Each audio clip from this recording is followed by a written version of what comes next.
When we teach our students, there's lots of information that we'd like to give them about the steps that we're teaching, but we can't give all the information at the same time without overloading and confusing the students. So I like to sort the information into layers. So here are a few layers. One layer is foot placement, whether your free foot goes to the forward, side, back, or together. Another layer is timing. Some people count this in numbers, 1, 2, and 3, 4. Some people count slow, quick, quick. Some people count bum, biddy, bum, bum. It doesn't really matter as long as you're counting the timing. Alignment is which way you're facing in the room.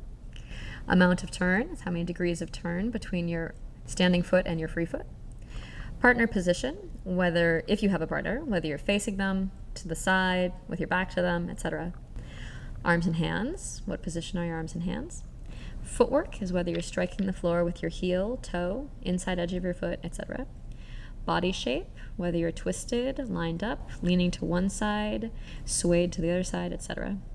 Technique and styling, obviously that's different for each dance, but something that's frequently added to all of them. Now, let's say we're trying to teach a step that's 8 steps long, like the Argentine Tango Basic. For step number 1, I have all this information that I want to give them. But usually if you give them all of that information about step number 1, they get really confused. So instead, I pick one layer and I tell them about that layer on all of the steps 1 through 8. And then I pick another layer that I consider very important. And after they've got the first layer and they've practiced it a couple times, I go for the second layer and I tell them about the second layer for all the steps 1 through 8 without discussing any other layers at the same time. And then I keep going until I feel like they've gotten all the basic layers. Sometimes we can put a couple layers together, especially if they're easy, and they go well together. Like sometimes alignment, i.e. where you're facing in the room, and amount of turn almost have to be done at the same time. And sometimes layers aren't even relevant or should be skipped or left to later because some dance steps don't even have certain layers, like they don't turn or they don't have a partner. So you just want to pick for the dance that you're doing and for the step that you're doing what the most relevant layers are. So again, let's say I'm going to do an Argentine Tango Basic. I would start by demonstrating for everyone with just one layer. So I would say right foot back, left foot side, right foot forward, left foot forward, feet together, left foot forward, right foot side, left foot together. Some people leave out the lefts and rights entirely because honestly, once you start with the right foot, everything else from there should just be one and then the other. And especially if you go at a natural walking tempo, people won't try to use the same foot twice.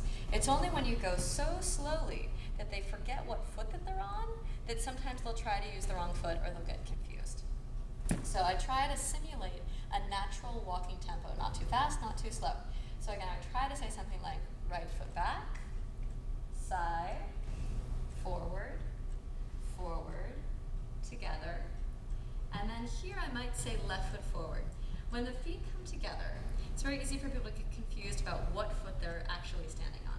So I would repeat at that point, left foot forward, right, together. And if I were to start again, I'd make sure to say right foot back. Because again, anytime the feet are together, it's very easy for people to get confused about what foot they're supposed to be on. Now, you might have noticed that on the third step, I did this. Yeah, I twisted, but I didn't say anything about it. I just did it. Some of them will imitate, some of them won't. That's fine. You'll get to that layer later. But what some people will start to do is pick up unconscious cues about what you're supposed to be doing.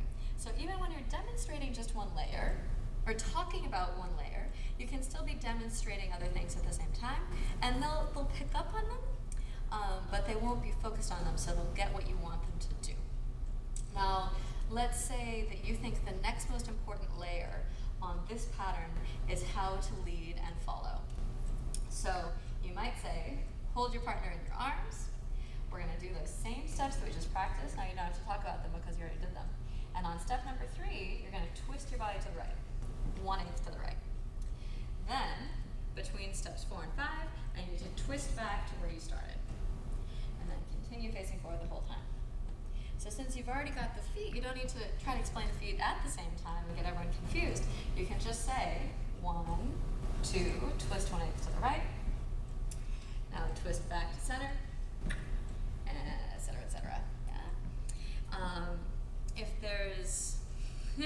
other layers that you consider more important. You just need to sort of stack your layers ahead of time when you're practicing and planning your teaching so that you pick the right ones to start with and then fall out from there. You don't always need to start with the feet. Sometimes people do, and it's not actually the easiest. Sometimes you need to start with the hands or the upper body and then do the feet afterwards. Or maybe you need to start with which way people are facing or which way people are turning. Get them doing the right general thing and then add in different details from there. So use your layers. They're so important and valuable.